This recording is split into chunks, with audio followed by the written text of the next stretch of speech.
Ang current ng tubig is sobrang lakas sa ilalim. Sa pinapakita sa akin siguro, nag-struggle pa to siya. Yung pagkalunod niya kasi mother is, hindi nyo alam na yung pinaniguan nyo is madami na aksidente doon. Alumindol! Kaya tumaas yung current ng tubig.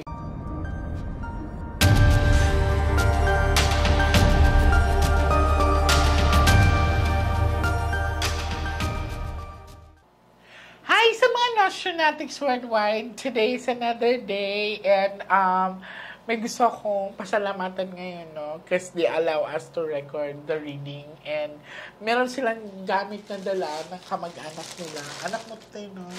And pictures din nandito. So, ready ka na ba?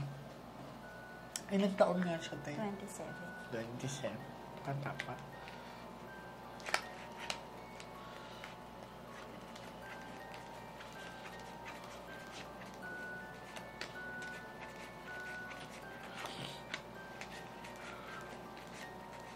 This is a bad luck card, ate, ha?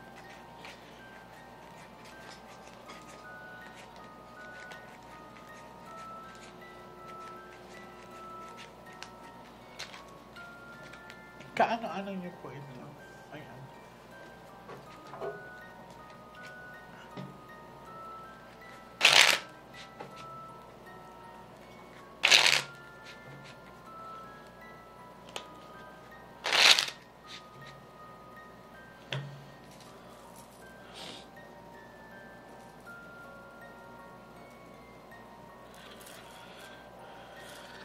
Ready ka na?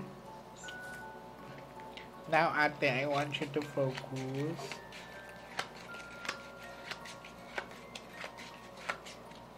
I want you to pick one card. Thank you. So, this is you, ate. I'm hoping that this is a red card, ha?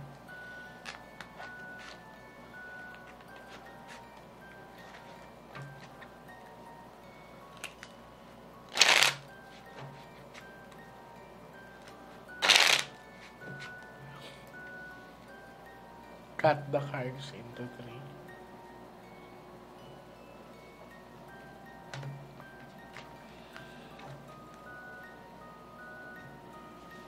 Kuha ka ate ng 7 cards of total, lagay mo dito.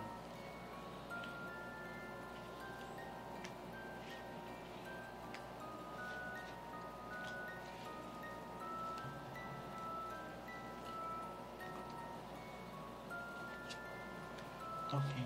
Pag may jack dito, ate, anak mo na yan, ha, kuya? So, this is you. I'm hoping that this is a red card. Okay. Pagdala lang ang isip.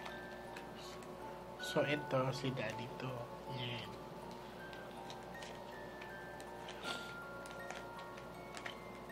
Okay, andito na siya. May anak ka ba mga babae, ate? Yeah. Saan yung anak ko? Silang dalawa. Okay. Tapos yung panganay. Parang kambal sila. Anak ko kambal. So, andito na lumabas, no? So, this is a very good card. Alam nyo, pagsasama-sama kasi ito ng buong pamilya. Matakot ka kung number 3 of hearts to, ibig sabihin, third party involved niya, pero hindi. Okay? So, andito yung anak nyo, ate. Kung mapapansin nyo, heart kasi to, that's involving of tinatawag na love. Ayan. So, binibilinan kayo. Sila ba ay nakakabatang kapatid dito? Or nakakabata? May mga boyfriends na ba kayo? Sigurado kayo, ha? Kasi ang binibilin sa inyo ng kuya nyo is wag na muna. Okay? Hindi ko alam kung stricto siya sa inyo, pero this is involving na wag na muna sa relationship. Tapos titingnan natin kung may mensahe pa ba siya. Kasi may pagdadalawang isip ka pa rin. Wala na siya, pero sa'yo ay nandyan pa rin siya. Ganyan. Ganyan din po ba kayo, tatay? Kasi pagdadalawang ano to, yung parang, alam mo yung, feeling nyo nandyan pa rin siya. Parang umiyak mo. Okay. Hindi naman kasi ganun kadali talaga, nanay, no? Pero yun. titignan pa natin, I can say naman na parang mabait yung anak niyo. So, i-relax mo na yung sarili niyo, ha? Kasi may ano kasi dito, denial factor pa na kailan siya nang wala nga, mother? February 2. Nung February lang. So, mag-1 month siya this, next Sunday. Sunday. Tingnan natin. So, fresh pa pala ito kasi mag-1 month pa pala si Kuya ngayong Sunday.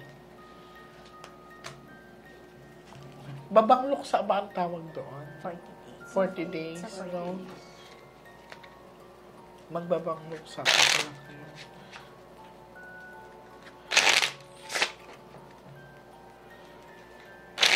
Kaya, hindi pa talaga ganun kadali na parang let go.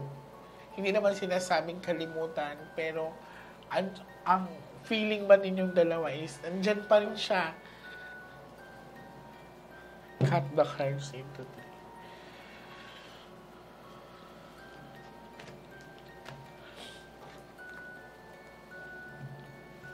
Kuha ka, mother, ng 9 cards of total. Huwag ka magmadali.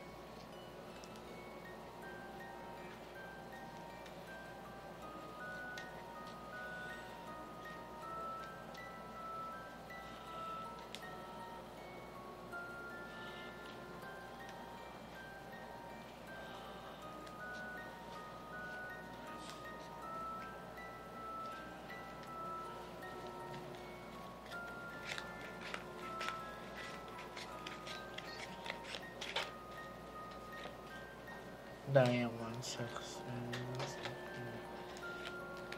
Tatay, ito ay nirimind sa'yo, alagaan mo daw yung kalusugan mo kasi yung ito niya is medyo mabigat, sumasakit daw yung dito mo banda. Okay?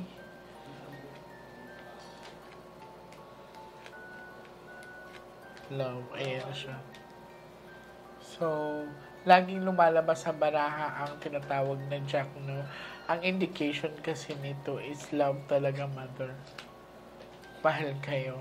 So, sa pinapakita din sa akin is since na pain ang pinapakita sa akin kay daddy, ang naramdaman din dito sa kanya is ito, parang lunod siya. Ang nangyari pala nung time na yun, ate, parang ang current ng tubig is sobrang lakas sa ilalim. Para bang may ipo-ipo sa ilalim. Yung parang, kung baga, yung nangyari dito kay kuya is tinatawag na higop. So, higop ang tawag doon. Yung parang banayad yung tubig. Maya-maya, biglang angat siya ba? So, may pagbabago sa area. Ang ibig sabihin nun, ang lakas ng current kung bakit nalunod yung anak niyo. Anong oras to nalunod, ate? 2:30. Ng hapon. Okay. Saang dagat to? Infanta. Quezon. Ay, malakas talagang alon doon. Pero, Miss Jane, araw na yun, kalmado yung... Kaya nga, sinabi dito, banayad yung tubig, tapos biglang angat, no? So, saan banda sa Infanta, Quezon? Dinahikan. Higop ang tawag doon. Hindi agad siya nakuha. 5 ng madaling araw. Kinabukasan pa. Monday. So, may naman din akong sugat sa kanya. Para akong ina-asthma. Wait lang. Para nahirapan ako huminga, Amanda. No. Sa pinapakita sa akin, siguro, nag-struggle pa to siya. Yung parang... Yung pagkalunod niya kasi, mother, is... Hindi siya, talagang... Alam mo yung... Hindi nyo alam yung pinaliguan nyo is madami na aksidente doon. Kasi banayad yung tubig, biglang Wala nakahila sa kanya, sa kamag-anakan niyo. Yung last kasi na ano niya, sinagip niya to. Sino si? Ito. Ikaw yung sinagip ng kuya mo. Tapos nung pagsagip sa kanya, pagbato sa kanya, tumalikod na siya eh. Tapos nakita ko na lang kasi Gumagano na siya. pababa.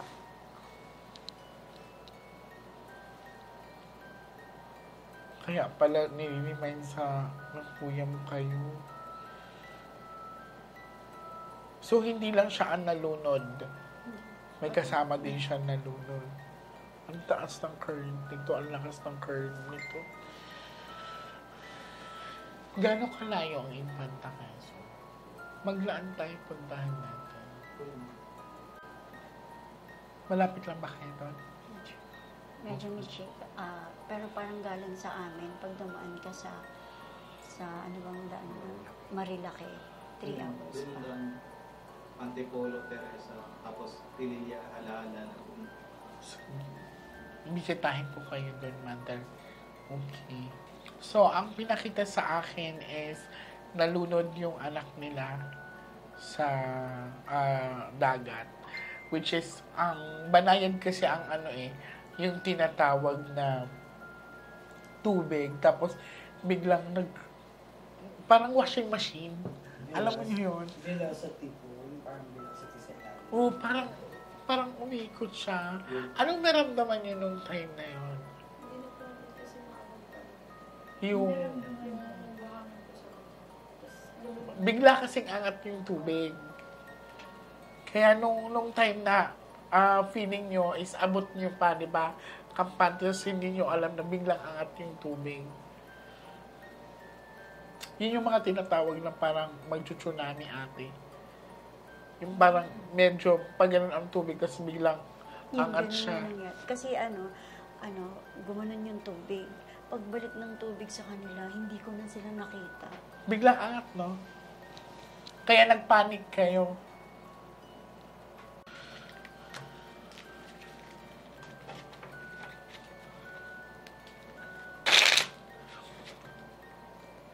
Pero madam, may nalunod na rin doon na nanay. Hindi kayo nagtanong doon.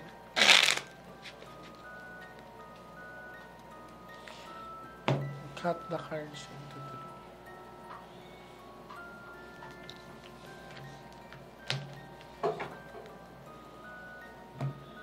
Kuha ka ng last 12 cards of total, lagay nyo dito.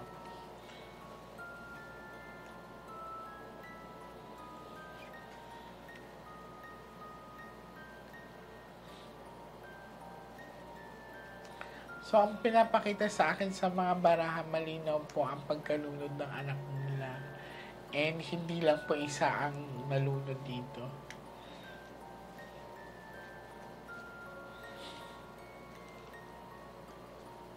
Ikaw ang sinagip ng kuya mo or kayong dalawa na sinagip ng kuya mo? Nung nahawakan kayo, natulak ka na niya pa, Sumigaw ka nung time na yun, kaya ka nakita ng kuya mo? Or magkatabi kayo? Magkatabi lang, tapos tinatawag ko na siya. Kasi nagpanik ka na nga.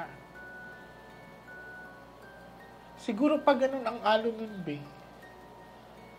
Kasi ang nangyari sa inyo, abot mo pa, di ba?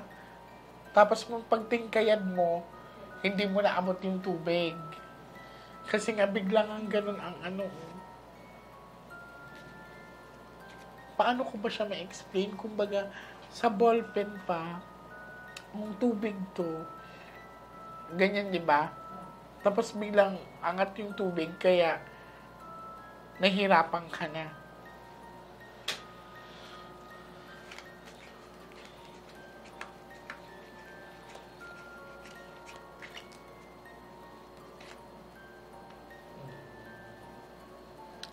This one is tinatawag na at peace. Okay?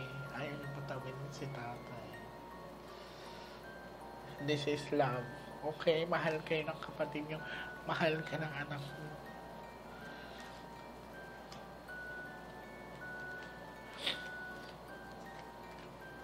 Nag-aalala siya sa health mo. Napacheck up mo na ba si tatay? Ayaw. Bakit? Ba't ayaw mo? Ayaw niya. Anak mo na nagsasabi, oh. Natatakot ka ba na may malaman ka? Bakit ayaw mo, nanay? Hindi ka naniniwala sa mga doktor? Hindi ko lang kaya pa naman ang katawan ko. O kaya mo pa? Kailan ka kikilos kung hindi na kaya ng katawan mo? Pa-check up lang, ha? Basta sabi, sharp object. Okay. This is a sharp object. Nagkasugat din siya sa ulo. Okay. So, malinaw kung bakit din siya na siguro nagkasugat. Siguro yung hampas na ng alon. Mababato-batoon. Okay. Kailangan natin puntahan ito. Ayan siya. So, nandoon pa rin siya. Flower. Though, this one representation of tinatawag na love, pero nandoon pa. Lalaki din yung nalunod, mother. So, dalawa silang lalaki. Ayan, oh.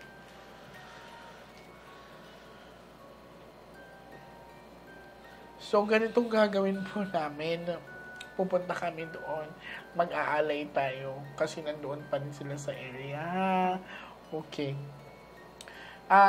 Dito, ang pinakita sa akin ay dalawang lalaki. So, confirm, ang sabi ni tita is dalawa sila nalunod doon. So, wala man lang rescue noong time na yun? Matagal bago dumating. Nagpatawag ng Coast Guard. Pero yung family na namin yung nakapagpatawag mo. Paano yung family nung... Ano to kamag-anak niya rin? Kapatid, pamangkin. Pamangkin mo? Okay. Ang hirap ko. Yun yung Miss J, yung kasama namin nung nakaraan. Ay, nasaan na? Hindi na po siya sumunod. Sige lang, kami na lang ang pupunta doon. Malapit lang ba siya doon? Okay. Anuhin na lang natin. Tapos, doon natin. Doon tayo tatawid, tatay, ha? Kasi ito Ace of Heart kasi to. So, possible mga next week kami punta, ate. Eksakto. Tapos na yung 40 days niya. So, 14 Okay. pa po. Ang 40. 14 ang 40 days niya. Kailan pa kaya? Yun. Next week. Kahit mag-overnight na lang siguro kami doon, ate. May mga matutuluyan naman Meron doon, po. no? Yun sa kaibigan ko po. Yun sa pinagstayan po namin. Okay. So, ang gagawin natin is, pupuntahan ko mismo sa lugar. Okay, mag-offer tayo doon and since na dalawa naman to, kasi this is flower, kasi mother, travel and distance and ano kasi yan. So, ang sinabi ng baraha, hindi pa talaga sila totally nakatawid. Okay. And, alam ko hindi naman talaga ganun kadali. Sabay silang nakita kinabukasan Hindi. or mas nauna yung anak Nauna mo? po yung pamangkin ko. Nauna ang pamangkin mo. Alam mo? 1:30 ng madaling araw. Okay. Tapos huli yung anak mo. 5 na ng umaga. Hindi ba bumagyo nung time na yung Hindi mother? po. Nag-work. Lumindol. Kaya tumaas yung current ng tubig. Ano po, Lumakas late na yung... namin. Late na namin na nakaburol na sila nung nasabi nung sa taga... Sa balita. Box. Hindi po. Daddy, please, huwag matigas ang ulo, ha? Okay? Kasi baka ito na yung pagkakataon, kaya tayo pinagtatagpo ng tadhana para tapikin kayo. Okay? May mga anak pa po kayo. Hindi tayo pwedeng kumilos kung kailan hindi na kaya ng katawan natin. Okay? Ayan. So, sa mga Nostranatics worldwide, kami po ay pupunta mismo sa lugar kung saan nalunod ang dalawang kamag-anak or dalawang family member ni ate.